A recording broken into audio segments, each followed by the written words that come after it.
चपरासी ने बड़े अदब से पर्दा उठाकर मुझे कमरे में बैठा दिया।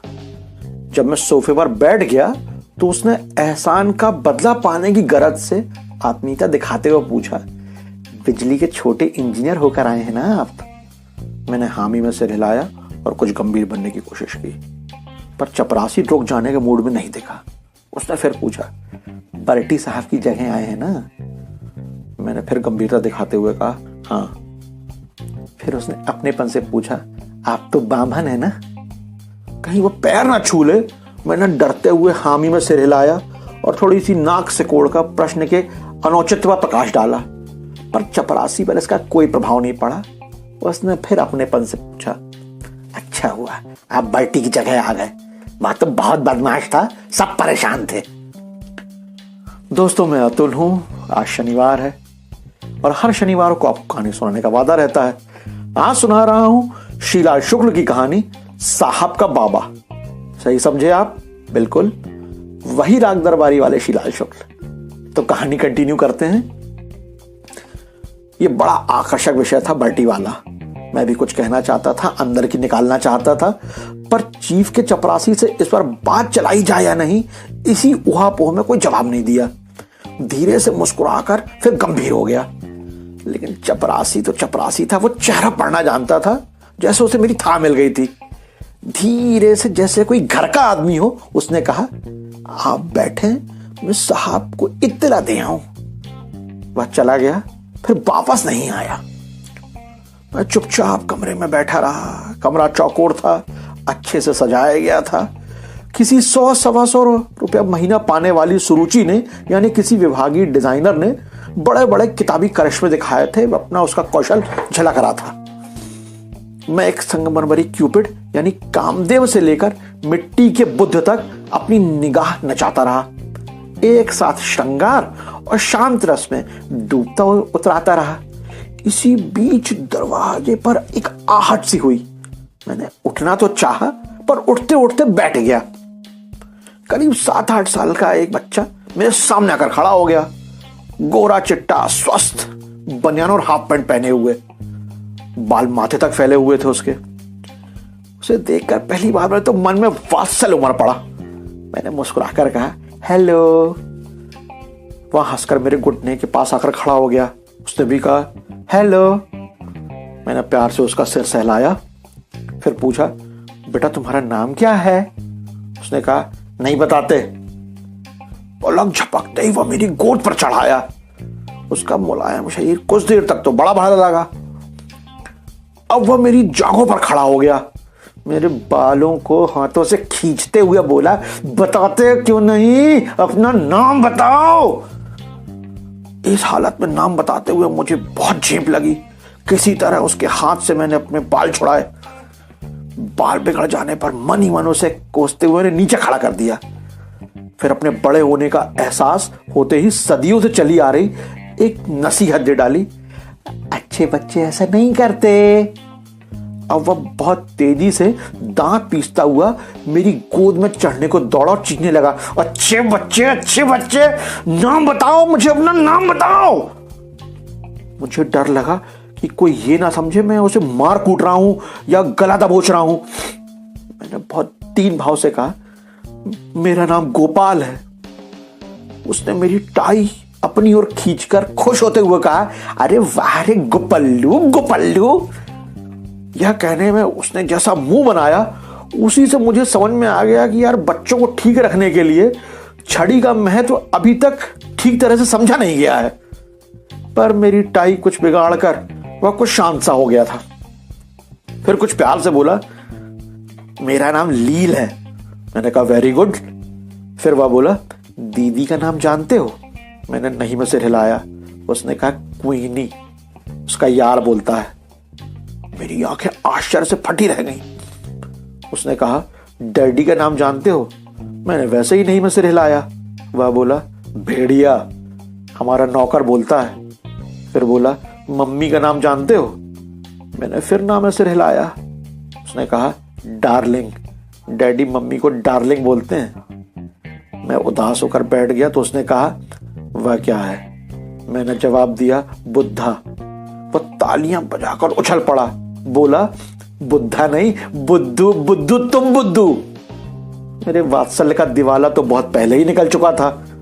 अब मैंने जरा कड़क होकर कहा उससे, चुप रहो। इस पर वह चीखा, चुप रहो नहीं, shut up shut up shut up bloody फूल।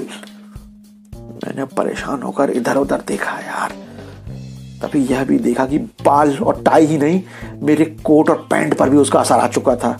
कपड़ों पर उसके जूते के निशान जहां तहां बने हुए थे। यह मेरी गोद में उसके चढ़ने उतरने का नतीजा जो था। मैं बस रोया नहीं, बस धीरे से कहा, लीलू ये क्या कर रहे हो? वह मुंह मटकाता रहा। क्या बकता हूं? अच्छा। कुछ देर तक तो चुप रहा, फिर बोला, उस तस्वीर में क्या है? जंगल है और वह लड़का और लड़की। मैंने क्यूपिड की मूर्ति को मन में प्रणाम करके कहा, हाँ वे भी हैं। वह बोला, क्या करते हैं? इस पर मैं चुप हो गया, चुप रहना ही अच्छा समझा। वह चीख कर बोला, क्या करते हैं? मैंने कहा, तुम ही बता दो। कुछ देर तक तो चुप रहा, फिर चिल्लाकर बोला, किसिंग किसिंग। यह सब सुनकर मैं कुर्सी से उठकर खड़ा हो गया। मेरे मुंह से बस यही निकला, हे भगवान। अब उसने आखिरी दांव लगाया, कुत्ते का मुंह काला है, तू हमारा साला है। तभी दरवाजे पर एक भूतनी सी महिला आगे खड़ी हो गई। मैं ठिठक गया। असल में जो महिला आकर खड़ी हो गई थी उसे भूतनी कहकर समझना ज्यादा आसान होगा। काले शरीर पर सफेद रंग की साड़ी फब रही थी। लगता था पीपल के पेड़ से उतरकर छत पर से होती हुई सीधे कमरे में आ गई है। पर माफ कीजिए, मैं अन्याय कर रहा हूं। वह मेरी रक्षा करने आई थी, मैं उसका बहुत सम्मान करता हूं। आते ही उसने कहा, बाबा बाबा बाबा अंदर चलो। बाबा हंसे हंसते खिलखिलाते हुए अंदर जाने लगा। तभी चीफ ने कमरे में एंट्री ली। आते ही पूछा, बाबा से खेल रहे थे? बड़ा शरारती है। बगल में बैठकर चीफ ना जाने क्या क्या बकते रहे। मैं हाला सा पेटा सा सुनता रहा, सोचता रहा। संसार असार है, कोई किसी का नहीं। स्वामी रामकृष्ण परमहंस कहते हैं कि अनासक्त होकर रहो। जैसे तुम दफ्तर की संपत्ति को अपनी कहकर भी अपनी नहीं मानते, जैसे तुम्हारी आया तुम्हारे बच्चों को अपना मुन्ना बताते हुए उन्हें अपना नहीं जानती। तभी अचानक लगा कि जिस बाबा के वचन मात्र ने संसार की असारता समझा दी और जिस आया के दर्शन मात्र से कामिनी कंचन का मोह छूट गया, उसके साथ निरंतर रहने वाला यह साहब कितना बड़ा परमहंस होगा। साक्षात बुद्ध। अकस्मात आदर से फूल के कुप्पा होकर सोफे पर और भी सिमट आया और साहब के उपदेश को अंदर से हाथ जोड़कर दत्तचित्त होकर सुनने लगा। बस यही थी आज की कहानी। दोस्तों, जिंदगी उन अनजानी सड़कों की तरह होती है जिसके बारे में हमें कुछ पता नहीं होता। उस सड़क के बारे में हम तभी जान पाते हैं जब हम उन पर जाते हैं। कभी गहरे तो कभी मामूली गड्ढे आते हैं, कभी तीखे मोड़ आते हैं, उतार चढ़ाव आते हैं, ढलान आती है, सब होता है। यह सब हमने पहले कभी नहीं देखा होता, लेकिन जैसे ही ये सब सामने आता है हम सबसे आसानी से निपटते हुए चलते चले जाते हैं। गाड़ी आगे बढ़ती ही रहती है। जिंदगी की भारी भरकम से दिखने वाली समस्याएं दरअसल किसी खिलंदड़े बच्चे जैसी होती हैं। आप जरा सा उनके साथ खेलिए, उनके साथ हो लीजिए, अपने आप हल होने लगती हैं। बस मुस्कुराते रहिए और चलते रहिए। ज्यादा ज्ञान नहीं दूंगा। अगले शनिवार शाम 6 बजे आनी के YouTube चैनल पर फिर एक नई कहानी लेकर आऊंगा। तब तक स्वस्थ रहिए, खुश रहिए, अपनों के साथ रहिए और सुनते रहिए मुझे, यानी अतुल को। जय हिंद।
शहरों गांव में ऐसा भी सन्नाटा पसर जाएगा।